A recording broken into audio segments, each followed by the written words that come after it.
Hello everyone, WBPSC clerkship main examination সামনেই আছে। আজকে ইংলিশ ডেসক্রিপটিভে আমরা আর একটা রিপোর্ট রাইটিং করব। তো চলুন শুরু করা যাক। তো রিপোর্টটা হচ্ছে একটা ডিভাস্টেটিং ফায়ার নিয়ে।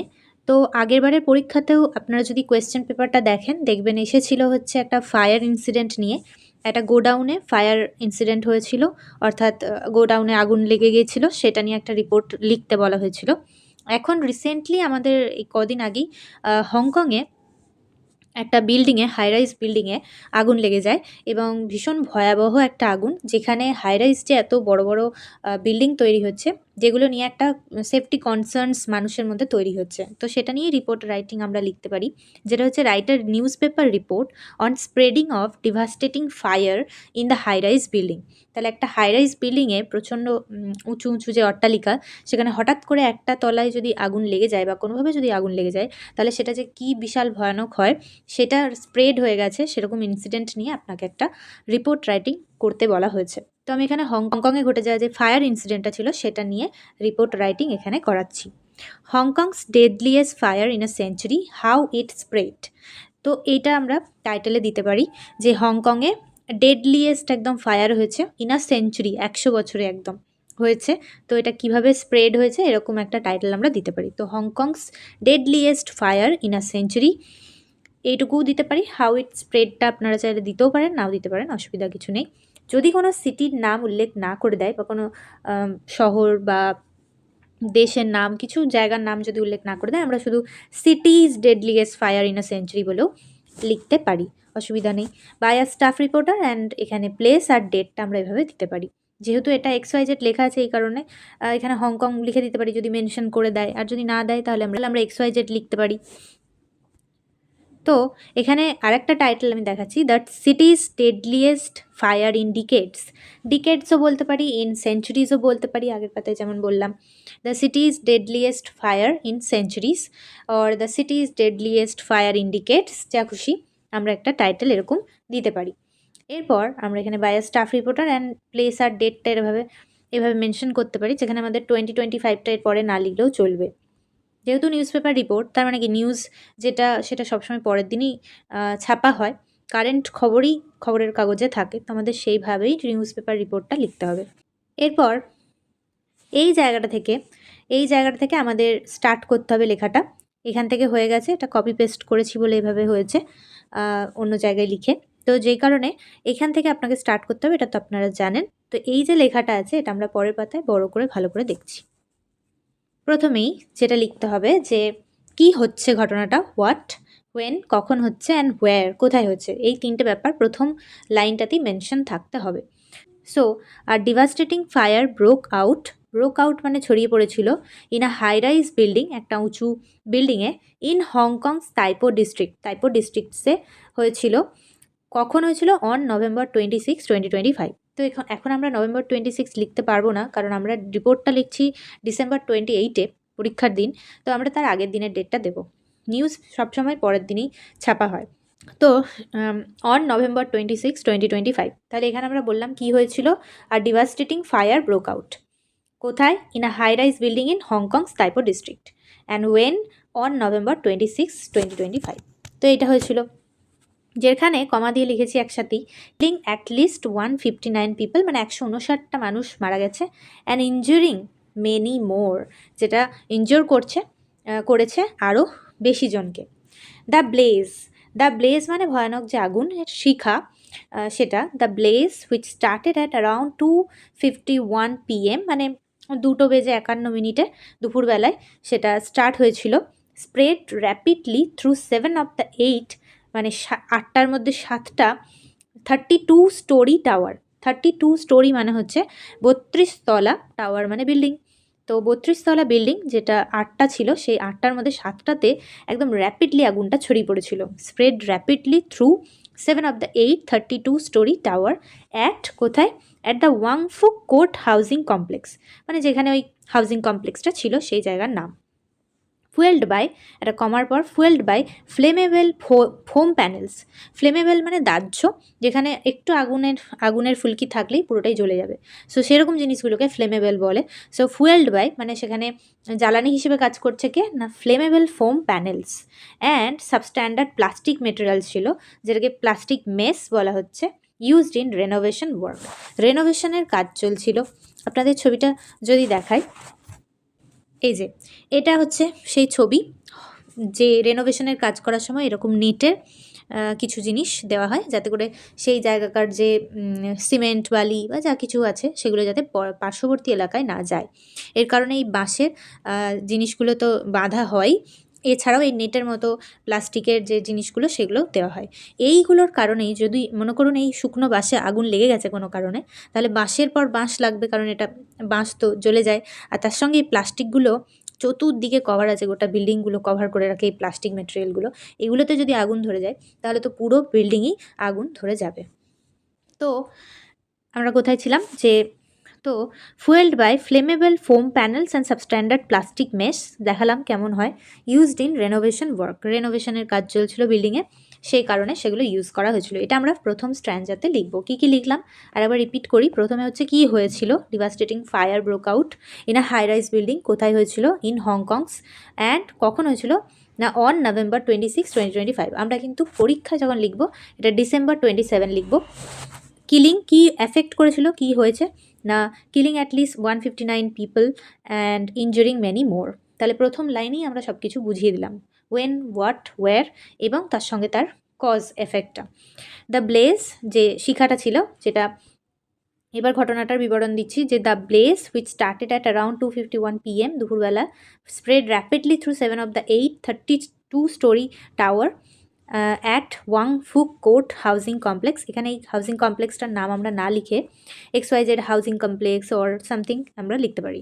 Fuelled by flammable foam panels, মানে জ্বালানি হিসেবে আরও কাজ করেছে কে না এই ফ্লেমেবল ফোম প্যানেলস, ব্যাম্বুস এটাও বলতে পারি, স্ক্যাফোল্ডিংস বলে, and substandard plastic material or mesh used in renovation work. রেনোভেশনের কাজে যেগুলো ইউজ করা হচ্ছিল।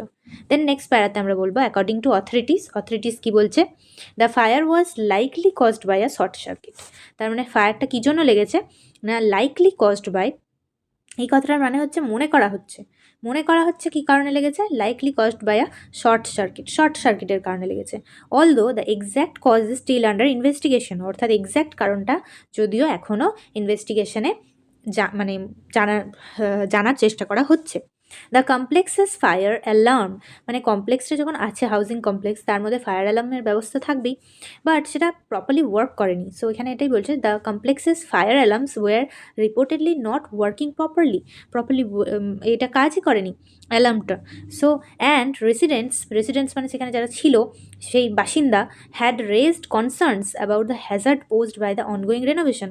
তাহলে এখন যে রেনোভেশন চলছিল সেই অনগোয়িং রেনোভেশন, অর্থাৎ যে রেনোভেশন চলছে সেই রেনোভেশন নিয়ে খুব কনসার্ন আছে সবাই। কেন কি বাদবাকি বিল্ডিংগুলোতেও রেনোভেশনের কাজ হচ্ছে, অনেক জায়গাতেই হচ্ছে, তো তারা তো অবশ্যই সেটা নিয়ে চিন্তিত থাকবে। কনসার্ন মানে ওয়ারি করা, চিন্তা করা, যে তারা কিন্তু তারা কনসার্ন দেখিয়েছে, তারা তাদের চিন্তাটা দেখা যাচ্ছে তাদের কথাবার্তাতে, যে fire hazard posed by the ongoing renovation, অর্থাৎ অনগোয়িং যে রেনোভেশনের কাজ চলছে সেখানে এই ফায়ার কীভাবে মানুষের হ্যাজার্ড অবস্থা সৃষ্টি করতে পারে, খারাপ অবস্থার সৃষ্টি করতে পারে, সেটাই।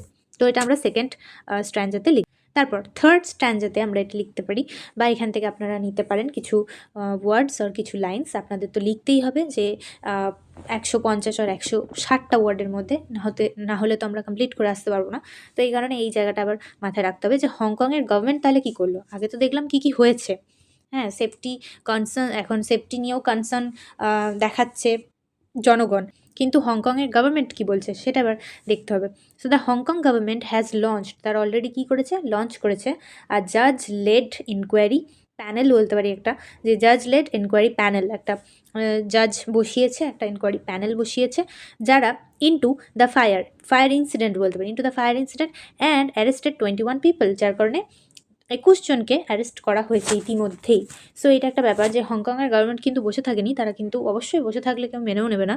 সো এর জন্যে হংকং গভর্নমেন্ট হ্যাজ লঞ্চ করেছে এ জাজ led inquiry into the fire and arrested 21 people, including কাদের কাদের অ্যারেস্ট করেছে, ইনক্লুডিং কনস্ট্রাকশন কোম্পানি ডিরেক্টরস, কোম্পানির যে ডিরেক্টরস মানে কনস্ট্রাকশন মানে যে বিল্ডিং হচ্ছে সেই কনস্ট্রাকশনগুলোর যে কোম্পানি আছে যাদের দায়িত্বে ছিল তাদের ডিরেক্টরসদের, অ্যান্ড স্ক্যাফোল্ডিং সাবকন্ট্রাক্টর। স্ক্যাফোল্ডিং মানে যেটা দেখালাম বাঁশের যে ওরকম বাঁধা হয় না, সেই জিনিসগুলোকে বলে স্ক্যাফোল্ডিং। তো স্ক্যাফোল্ডিং সাবকন্ট্রাক্টার্স যারা ছিল তাদের কী কারণে, অন সাসপিশন অফ ম্যানস্লটার মানুষ মারা, অ্যান্ড মানুষকে মেরে ফেলা, অ্যান্ড করাপশন মানে দুর্নীতি। তো কিছু না কিছু দুর্নীতি হয়েছে এটা মনে করা হচ্ছে, এই কারণে তাদেরকে সব গ্রেপ্তার করা হয়েছে। কাদের না, এই যে including construction company directors and scaffolding সাবকন্ট্রাক্টার্সদের এখানে করা হয়েছে তাদের যে suspicion of manslaughter and corruption, যে তারা কোনোভাবেই দুর্নীতি বা এই যে মানুষের মারা যাওয়ার পিছনে আছে, এই কারণে তাদেরকে হংকং গভর্নমেন্ট এই জাজলেট প্যানেল দিয়ে কী করেছে না, অ্যারেস্ট করিয়েছে। এখন দ্য সিটিজ লিডার, এখানে সিটি বলতে কিন্তু হংকং কিন্তু আমরা জানি কোনো দেশ নয়, এটা একটা সিটি স্টেট আমরা বলতে পারি, এখনও পর্যন্ত এটি কিন্তু দেশ নয়। তো the city's leader John Lee has order করেছে an independent committee to examine the cause of the fire and review oversight of building renovation. তাহলে কি করছে না, সিটিজ লিডার, এই সিটিটার অর্থাৎ হংকংয়ের যে লিডার জন লি, তিনি অর্ডার করেছেন an independent committee to examine, পরীক্ষা করে জানতে বা তদন্ত করে জানতে, এক্সামাইন মানে এখানে তদন্ত বোঝাচ্ছে, এনকোয়ারিও হতে পারে। তো examine the cause of the fire, প্রথম কথা পরীক্ষা করে জানতে যে কোথা থেকে আগুনটা অ্যাকচুয়ালি হলো, and review oversight of building রেনোভেশনস, এবং বিল্ডিংয়ের যে রেনোভেশন কাজ চলছে সেখানে যাতে ভালো করে রিভিউ নেয়, ভালো করে ওভারসাইট করে, অর্থাৎ ভালো করে দেখে সাইটগুলো, সেইটাকেই এখানে বলা হয়েছে। তাহলে এখানে আমরা দুটো বিষয় দেখতে পেলাম, একটা হচ্ছে হংকং গভর্নমেন্ট কী করেছে, আর একটা হচ্ছে সিটির যে লিডার জন লি সে কী করেছে। তো দুটো জিনিস এখানে আমরা মেনশন করলাম। থার্ড যে স্ট্র্যাঞ্জাটা আছে সেখানে আমরা এরকম লিখতে পারি, বা এখান থেকে কিছু লাইন্স আপনারা লিখতে পারেন। আপনাদের ওয়ার্ড লিমিটটাকে মাথায় রেখে নিজেদের লিখতে হবে, এখানে যদিও বেশি লেখা আছে আপনারা চাইলে এটাকে কম করে লিখতে পারেন। আর অবশ্যই আমাদের পরীক্ষার সময় এমনিতেও কম জিনিস মাথায় চলে আসবে, তো সেই জায়গা থেকে আমাদের বেশি পড়ে রাখা উচিত এবং সেখান থেকে কনসাইজ করে লিখে নেওয়া উচিত। তো the fire has sparked widespread outrage মানে অনেক রাগ ছড়িয়েছে মানুষের মধ্যে এই ইনসিডেন্টটা, and calls for greater accountability and transparency in Hong Kong's construction ইন্ডাস্ট্রিতে হংকংয়ে প্রচণ্ড ট্রান্সপারেন্সি চাইছে সবাই, যে আমাদের জানা উচিত বা জানার অধিকার আছে যে কেন এই কনস্ট্রাকশন ইন্ডাস্ট্রিতে এই ধরনের ঘটনা ঘটলো। আপনারা হয়তো জানবেন যে হংকংকে কিন্তু এশিয়ার নিউ ইয়র্ক বলা হয়, কারণ নিউ ইয়র্কে যেরকম হাই রাইজ বিল্ডিং আছে প্রচুর, সেরকম হংকংয়েও কিন্তু প্রচুর হাই রাইজ বিল্ডিং আছে। একে কংক্রিটের জঙ্গল বলে এবং একে এশিয়ার নিউ ইয়র্ক বলে। তো এত বেশি হাই রাইজ বিল্ডিং রয়েছে, আর সেটা যেহেতু মানুষের বাসস্থান, তার মানে সেটার সেফটি মেজার্স রাখা প্রত্যেকের দায়িত্ব, এবং সেটার কনসার্ন সবাই দেখাবেই। এর জন্য একটা ট্রান্সপারেন্সি থাকতে হবে কনস্ট্রাকশন ইন্ডাস্ট্রিতে, যে সেখানে কনস্ট্রাকশনগুলো যে হচ্ছে সেগুলোর যথেষ্ট সেফটি মেজার্স নেওয়া হয়েছে।